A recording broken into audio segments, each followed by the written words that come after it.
J'étais ministre en 98 lorsque nous avons été retenus, après l'échec, rappelez-vous, des Jeux Olympiques, nous nous sommes relancés en présentant cette idée de capitale européenne de la culture. J'étais numéro 2 du gouvernement, un peu occupé. Pierre Mauroy m'a dit: t'adores la culture, c'est ce que t'aimes, t'as préparé cette candidature, tu dois t'en occuper. Et tout en étant au gouvernement jusqu'en 2000 et puis par la suite, avec toute une belle équipe d'ailleurs d'élus, d'hommes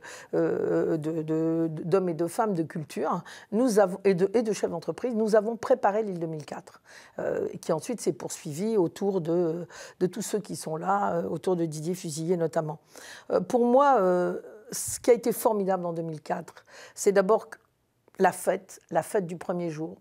1 million et quelques de personnes dans une ville de 220 000 habitants qui arrivent pour faire la fête et finalement où il ne se passe rien que de la joie et du bonheur, malgré quelques craintes, bien évidemment.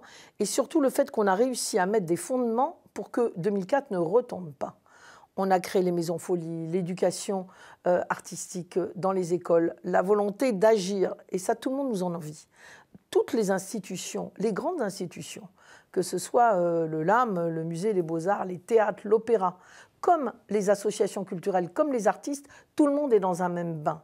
Et quand on a fait, pour reprendre l'Inde par exemple, quand on a fait les dernières grandes manifestations, et la prochaine Eldorado que nous préparons, tout le monde travaille ensemble. Et ça n'arrive nulle part ailleurs.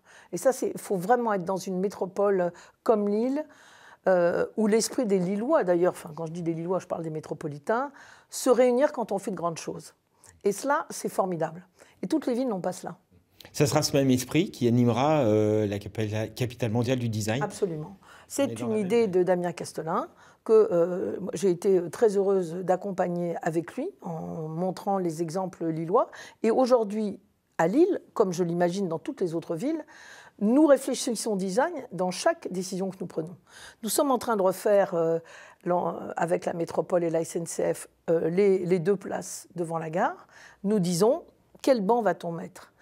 Quel poteau de protection va-t-on mettre? On pense design. À quel jeune créateur va-t-on faire appel pour nous aider? Et dans tous les domaines, nous réfléchissons design. C'est-à-dire quoi? C'est-à-dire qu'est-ce qui demain sera plus beau, sera plus durable et rendra la vie finalement de nos concitoyens plus agréable et plus douce.